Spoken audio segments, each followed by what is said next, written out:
Welcome to Demal Consult Career Academy. In today's video, we're bringing you 60 essential NCLEX interview questions and answers that will help you prepare for your nursing career. Whether you're a recent graduate or an experienced nurse looking to refresh your skills, this comprehensive guide will equip you with the knowledge and confidence needed to ace your NCLEX interviews. We'll cover a wide range of topics, from clinical scenarios to ethical dilemmas, so you'll be ready for whatever comes your way. Let's dive in and get you one step closer to your dream nursing job. 1. A client is prescribed furosemide for heart failure. Which of the following electrolyte imbalances should the nurse monitor for? A. Hypercalcemia, B. Hyperkalemia, C. Hypokalemia, D. Hyponatremia. The answer is C. Hypokalemia. Furosemide is a loop diuretic that causes increased excretion of potassium, which can lead to hypokalemia. Symptoms of hypokalemia include muscle weakness. 2. A client with chronic obstructive pulmonary disease (COPD) is receiving oxygen therapy. Which of the following oxygen delivery devices should the nurse anticipate using to deliver a precise concentration of oxygen? A nasal cannula, B. Simple face mask, C. Non-rebreather mask, D. Venturi mask. The answer is D. Venturi mask. The Venturi mask delivers a specific and precise oxygen concentration, which is essential for clients with COPD to avoid suppressing their respiratory drive. 3. Which of the following symptoms should the nurse monitor for in a client who has just been administered morphine sulfate? A. Hypertension, B. Tachycardia, C. Respiratory depression, D. Diarrhea. The answer is C. Respiratory depression. Morphine sulfate is an opioid analgesic that can cause respiratory depression, bradycardia, and constipation. Monitoring for these symptoms is crucial. 4. A client is diagnosed with diabetic ketoacidosis (DSK). Which of the following is the priority nursing intervention? A. Administering intravenous insulin, B. Administering oral hypoglycemic agents, C. Providing high carbohydrate snacks, D. Encouraging fluid restriction. The answer is A. Administering intravenous insulin. In DSK, the priority is to reduce the high blood glucose levels with intravenous insulin and correct the metabolic acidosis. 5. A client with a history of myocardial infarction is prescribed aspirin. The nurse knows that the purpose of aspirin in this case is to A. Relieve pain, B. Lower cholesterol levels, C. Prevent platelet aggregation, D. Reduce blood pressure. The answer is C. Prevent platelet aggregation. Aspirin inhibits platelet aggregation, which helps prevent blood clots and reduces the risk of another myocardial infarction. 6. A nurse is caring for a client with an indwelling urinary catheter.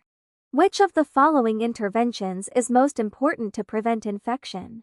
A. Changing the catheter daily, B. Maintaining a closed drainage system, C. Irrigating the catheter frequently, D. Using antibiotics prophylactically. The answer is B. Maintaining a closed drainage system. This helps prevent the entry of pathogens into the urinary tract, reducing the risk of infection.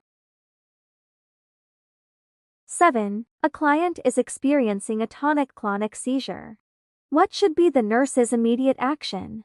A. Restrain the client, B. Protect the client's head and maintain an open airway, C. Administer oral anticonvulsants, D. Place the client in a prone position.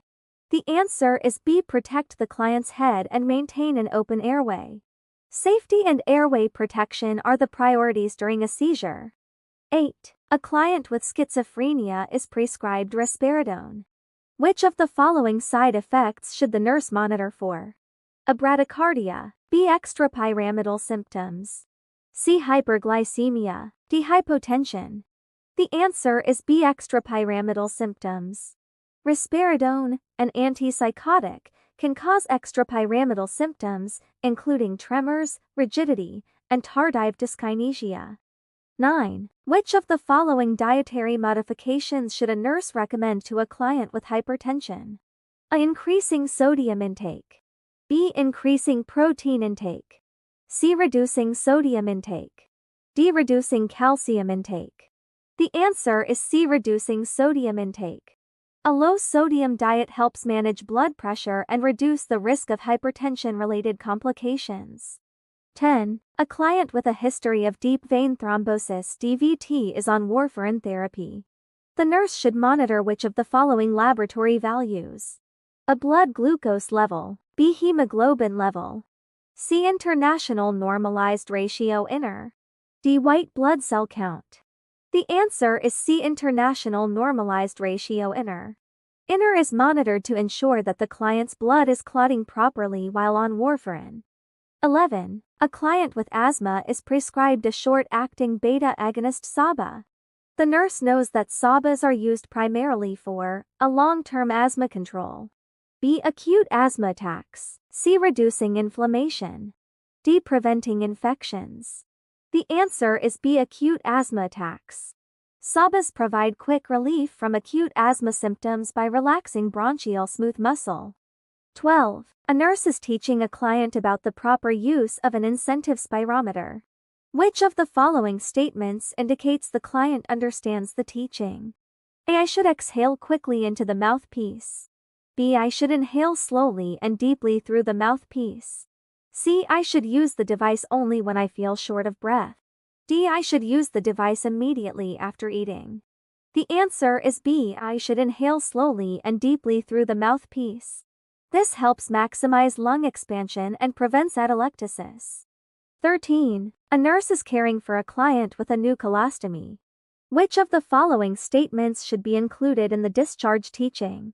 A. Empty the colostomy bag when it is 1/3 to 1/2 full. B. Change the colostomy bag once a week. C. Apply a sterile dressing to the stoma daily. D. Avoid all physical activities to protect the stoma. The answer is A. Empty the colostomy bag when it is 1/3 to 1/2 full. This prevents the bag from becoming too heavy and potentially detaching. 14. Which of the following is a sign of digoxin toxicity that a nurse should monitor for in a client receiving the medication? A. Hypertension.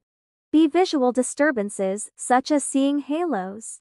C. Tachycardia. D. Increased appetite. The answer is B. Visual disturbances, such as seeing halos. Digoxin toxicity can also cause nausea, vomiting, and cardiac arrhythmias. 15. A client with chronic kidney disease (CKD) is prescribed a low-protein diet. The nurse understands that the purpose of this diet is to A. Increase muscle mass, B. Promote weight loss, C. Reduce the workload on the kidneys, D. Enhance immune function. The answer is C. Reduce the workload on the kidneys.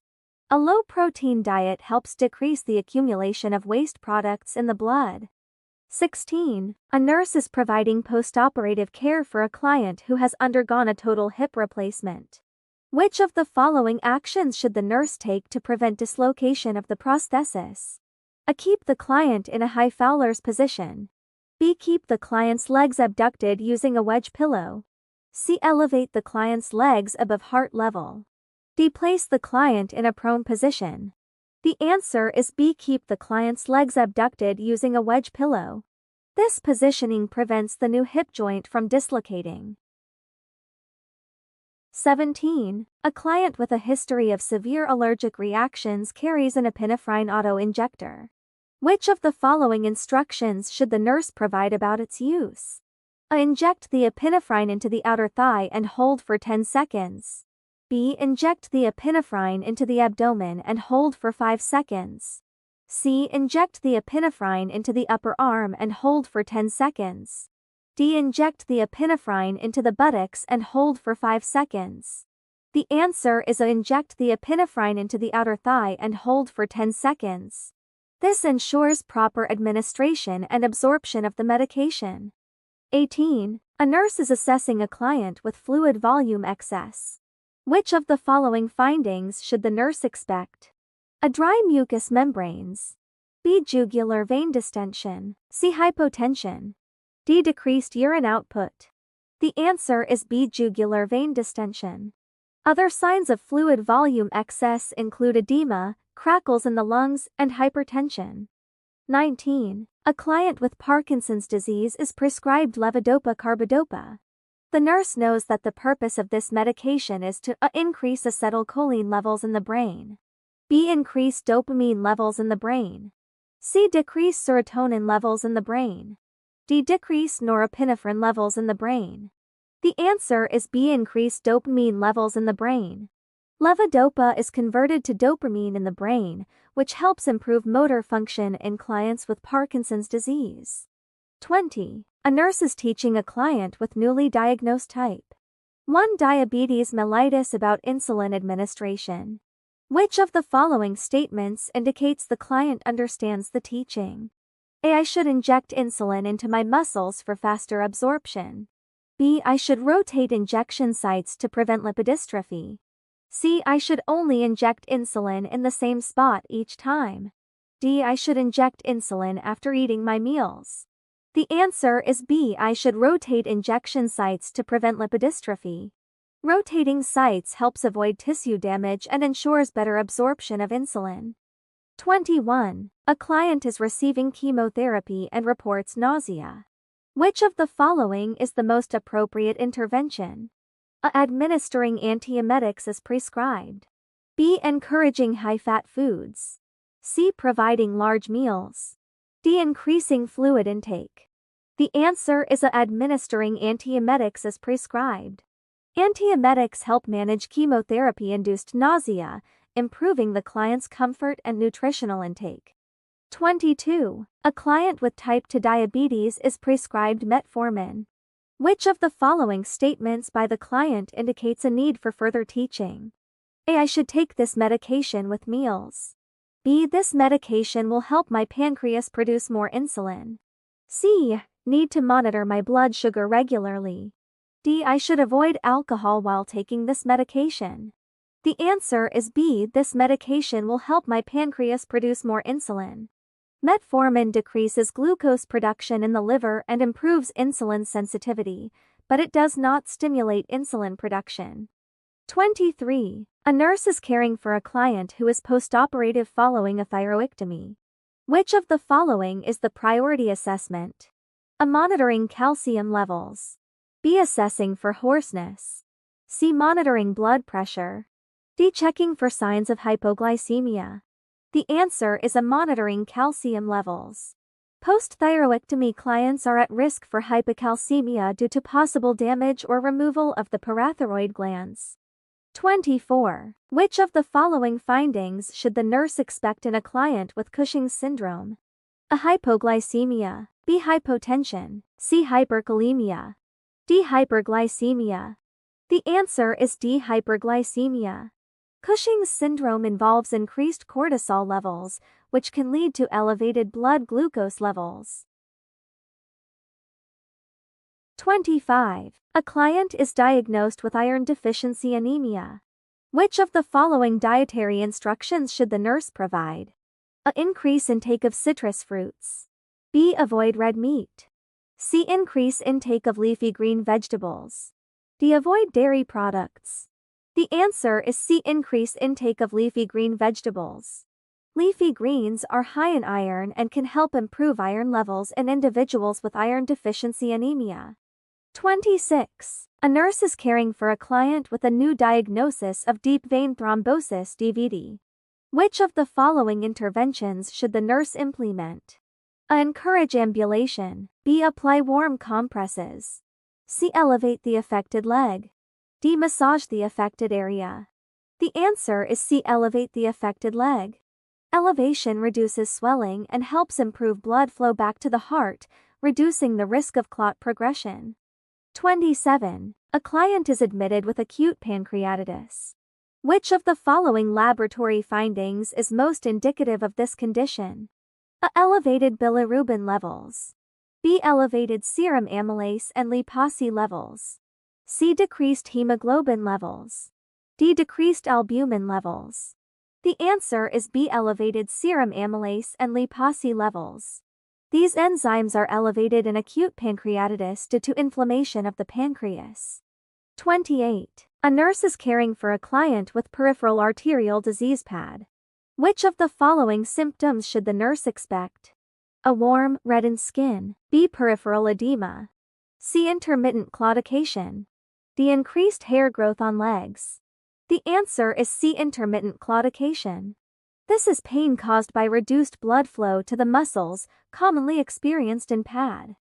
29. Which of the following is a common side effect of albuterol, a beta agonist used to treat asthma? A. Bradycardia. B. Hypertension. C. Tremors. D. Drowsiness. The answer is C. Tremors. Albuterol can cause tremors, as well as other side effects like tachycardia and nervousness. 30. A client with a peptic ulcer is prescribed omeprazole. The nurse understands that the primary action of this medication is to neutralize stomach acid. B. Decrease stomach acid production. C. Coat the ulcer. D. Increase gastric motility. The answer is B. Decrease stomach acid production. Omeprazole is a proton pump inhibitor that reduces the production of stomach acid, promoting ulcer healing. 31. A client is admitted with acute kidney injury (AKI). Which of the following is the priority nursing action? A. Encouraging fluid intake. B. Monitoring urine output. C. Administering diuretics. D. Providing high-protein meals. The answer is B. Monitoring urine output. This helps assess kidney function and the effectiveness of treatment in clients with AKI. 32. A client with a history of heart failure is prescribed spironolactone. Which of the following side effects should the nurse monitor for? A. Hyperkalemia. B. Hypocalcemia. C. Hypernatremia. D. Hypoglycemia. The answer is a hyperkalemia. Spironolactone is a potassium-sparing diuretic, which can lead to elevated potassium levels. 33. A nurse is providing discharge instructions to a client with chronic kidney disease (CKD). Which of the following dietary recommendations should be included? A. Increase protein intake. B. Increase potassium intake. C. Decrease phosphorus intake. D. Decrease carbohydrate intake. The answer is C. Decrease phosphorus intake. High phosphorus levels can lead to bone and cardiovascular issues in clients with CKD. 34. A client with bipolar disorder is prescribed lithium.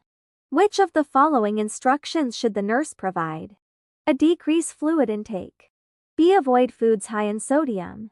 C. Report any signs of muscle weakness or tremors. D. Take the medication on an empty stomach. The answer is C. Report any signs of muscle weakness or tremors. These can be signs of lithium toxicity, which requires immediate attention. 35. A client with hypothyroidism is prescribed levothyroxine. Which of the following statements indicates the client understands the teaching? A. I should take this medication with meals. B. I should expect to see results immediately. C. I should take this medication at the same time every day. D. I can stop taking the medication once my symptoms improve. The answer is C. I should take this medication at the same time every day. Consistency helps maintain stable thyroid hormone levels. 36. A nurse is caring for a client with rheumatoid arthritis who is experiencing joint pain. Which of the following interventions should the nurse implement? A. Applying cold packs to the joints. B. Encouraging range of motion exercises. C. Restricting movement to prevent pain. D. Providing high-protein snacks. The answer is B. Encouraging range of motion exercises. These exercises help maintain joint function and reduce stiffness. 37. A client with a new diagnosis of gout is prescribed allopurinol. The nurse knows that the purpose of this medication is to A. Increase renal excretion of uric acid. B. Decrease the production of uric acid. C. Alleviate acute pain. D. Prevent joint inflammation. The answer is B. Decrease the production of uric acid. Allopurinol inhibits the enzyme xanthan oxidase, reducing uric acid production. 38. A client with a deep vein thrombosis (DVT) is prescribed heparin. Which of the following laboratory tests should the nurse monitor to determine the effectiveness of the medication? A. Platelet count. B. Prothrombin time (PT). C. Activated partial thromboplastin time (APT). D. International normalized ratio (INR). The answer is C. Activated partial thromboplastin time act. This test measures the effectiveness of heparin therapy. 39. A client with severe anxiety is prescribed lorazepam. The nurse should instruct the client to avoid caffeine and other stimulants. B. Increase fluid intake. C. Avoid dairy products. D. Take the medication in the morning. The answer is avoid caffeine and other stimulants. These can exacerbate anxiety symptoms. 40. A nurse is assessing a client with a suspected pneumothorax. Which of the following findings supports this diagnosis? A. Bilateral lung sounds. B. Tracheal deviation toward the unaffected side. C. Hyperresonance on percussion. D. Increased breath sounds on the affected side. The answer is C. Hyperresonance on percussion. This is a classic sign of pneumothorax, indicating the presence of air in the pleural space. 41. A client with congestive heart failure (CHF) is experiencing shortness of breath. Which of the following interventions should the nurse implement first? A. Administering oxygen. B. Elevating the head of the bed. C. Administering diuretics as prescribed. D. Monitoring fluid intake. The answer is B. Elevating the head of the bed. Elevating the head of the bed helps to improve breathing by decreasing venous return and reducing pulmonary congestion. 42. A nurse is caring for a client who is receiving a blood transfusion and develops chills, fever, and back pain. Which of the following actions should the nurse take first? A. Notify the physician. B. Stop the transfusion. C. Administer antihistamines. D. Check the client's vital signs. The answer is B. Stop the transfusion. The first action is to stop the transfusion to prevent further reaction. 43. A client is scheduled for a colonoscopy. Which of the following instructions should the nurse provide regarding preparation for the procedure? A. Avoid eating or drinking 24 hours before the procedure. B. Take a laxative as prescribed the day before the procedure. C. Follow a high-fiber diet for 3 days before the procedure. D. Discontinue all medications 2 days before the procedure. The answer is B. Take a laxative as prescribed the day before the procedure. This is necessary to clear the bowel for better visualization during the colonoscopy. 44. A client is diagnosed with myasthenia gravis. Which of the following medications should the nurse anticipate administering to improve muscle strength? A. Prednisone. B. Pyridostigmine. C. Baclofen. D. Methotrexate. The answer is B. Pyridostigmine. This medication is an acetylcholinesterase inhibitor that improves neuromuscular transmission and muscle strength in clients with myasthenia gravis. 45. A nurse is caring for a client who has experienced a cerebrovascular accident (CVA). Which of the following interventions is the highest priority? A. Performing passive range of motion exercises. B. Assessing the client's ability to swallow. C. Monitoring blood pressure. D. Providing a high-protein diet. The answer is B. Assessing the client's ability to swallow. This is crucial to prevent aspiration and ensure the client can safely take in nutrition and medications. 46. A client with chronic obstructive pulmonary disease (COPD) is prescribed oxygen therapy. Which of the following oxygen delivery systems should the nurse anticipate for long-term use at home? A. Simple face mask. B. Non-rebreather mask. C. Venturi mask. D. Nasal cannula. The answer is D. Nasal cannula. This is commonly used for long-term oxygen therapy at home due to its comfort and ease of use. 47. A nurse is teaching a client with newly diagnosed hypertension about lifestyle changes. Which of the following instructions should be included in the teaching? A. Increase sodium intake. B. Limit alcohol consumption. C. Avoid all physical activity. D. Increase intake of saturated fats. The answer is B. Limit alcohol consumption. Reducing alcohol intake can help lower blood pressure and improve overall cardiovascular health. 48. A client with osteoporosis is prescribed alendronate. Which of the following instructions should the nurse provide? A. Take the medication with food. B. Take the medication at bedtime. C. Sit upright for at least 30 minutes after taking the medication. D. Take the medication with calcium supplements. The answer is C. Sit upright for at least 30 minutes after taking the medication. This helps prevent esophageal irritation and ensures proper absorption. 49. A nurse is caring for a client who is postoperative following a hip replacement. Which of the following interventions is essential to prevent dislocation of the new joint? A. Keep the hip adducted. B. Encourage the client to sit in a low chair. C. Prevent internal rotation of the hip. D. Allow the client to bend at the waist. The answer is C. Prevent internal rotation of the hip. Internal rotation and adduction can lead to dislocation of the hip prosthesis. 50. A nurse is caring for a client with chronic renal failure who is receiving hemodialysis. Which of the following assessments should the nurse prioritize?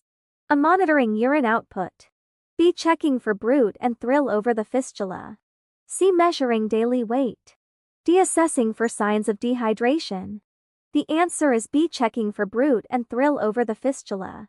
This confirms the patency and functioning of the hemodialysis access. 51. A client with bipolar disorder is in the manic phase.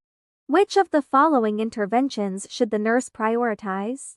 A. Encouraging group activities. B. Providing a low stimulation environment.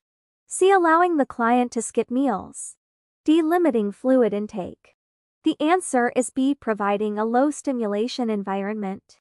This helps reduce agitation and overstimulation during the manic phase. 52. A nurse is caring for a client with acute respiratory distress syndrome (ARDS). Which of the following interventions should the nurse anticipate? A. Encouraging deep breathing exercises. B. Initiating mechanical ventilation. C. Administering diuretics. D. Providing a high-carbohydrate diet. The answer is B. Initiating mechanical ventilation. Clients with ARDS often require mechanical ventilation to support breathing and oxygenation. 53. A client with liver cirrhosis is experiencing ascites. Which of the following dietary modifications should the nurse recommend? A. High-sodium diet. B. Low-protein diet. C. Low-sodium diet. D. High-calorie diet. The answer is C. Low-sodium diet. Reducing sodium intake helps decrease fluid retention associated with ascites. 54. A nurse is caring for a client with hyperthyroidism.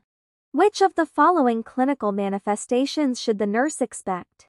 A. Weight gain. B. Bradycardia. C. Heat intolerance. D. Cold intolerance. The answer is C. Heat intolerance. Clients with hyperthyroidism often experience heat intolerance due to increased metabolic rate. 55. A client with a history of deep vein thrombosis (DVT) is prescribed warfarin.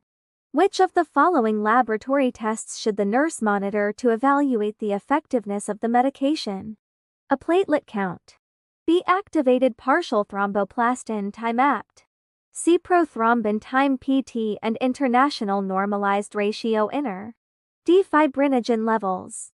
The answer is C. Prothrombin time (PT) and international normalized ratio (INR).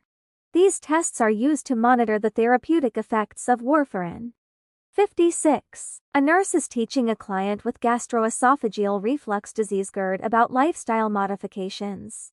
Which of the following instructions should be included? A. Eat large meals before bedtime. B. Elevate the head of the bed. C. Drink carbonated beverages. D. Wear tight-fitting clothes. The answer is B. Elevate the head of the bed. Elevating the head of the bed helps prevent acid reflux during sleep. 57. A client with tuberculosis (TB) is being discharged home. Which of the following instructions should the nurse provide to the client? Avoid direct sunlight. B. Discontinue medications once symptoms improve. C. Cover the mouth and nose when coughing or sneezing. D. Share utensils and personal items. The answer is C. Cover the mouth and nose when coughing or sneezing. This helps prevent the spread of TB to others. 58. A nurse is caring for a client with hypokalemia. Which of the following clinical manifestations should the nurse expect? A. Muscle weakness. B. Hyperactive reflexes. C. Hypertension. D. Bradycardia. The answer is a muscle weakness. Hypokalemia can cause muscle weakness, cramps, and cardiac arrhythmias. 59. A client with systemic lupus erythematosus is experiencing a flare-up. Which of the following interventions should the nurse prioritize? A. Encouraging sun exposure. B. Administering corticosteroids as prescribed. C. Promoting vigorous exercise. D. Increasing dietary protein. The answer is B. Administering corticosteroids as prescribed. Corticosteroids help reduce inflammation during NCLEX flare-up. 60. A nurse is caring for a client with a new colostomy. Which of the following interventions is appropriate? A. Teaching the client to avoid foods high in fiber. B. Encouraging the client to drink plenty of fluids. C. Advising the client to limit physical activity. D. Recommending a low-residue diet. The answer is B. Encouraging the client to drink plenty of fluids. Adequate fluid intake is important to prevent dehydration and promote healthy bowel function with a colostomy. Thank you for joining us for this extensive list of 60 NCLEX interview questions and answers. We hope you found this video helpful in your preparation for your nursing interviews. Remember, practice makes perfect, so take the time to review these questions and craft your responses. If you enjoyed this video, please give it a thumbs up, subscribe to Demal Consult Career Academy for more valuable content, and share your thoughts in the comments below. Best of luck with your interviews, and we can't wait to see you succeed in your nursing career.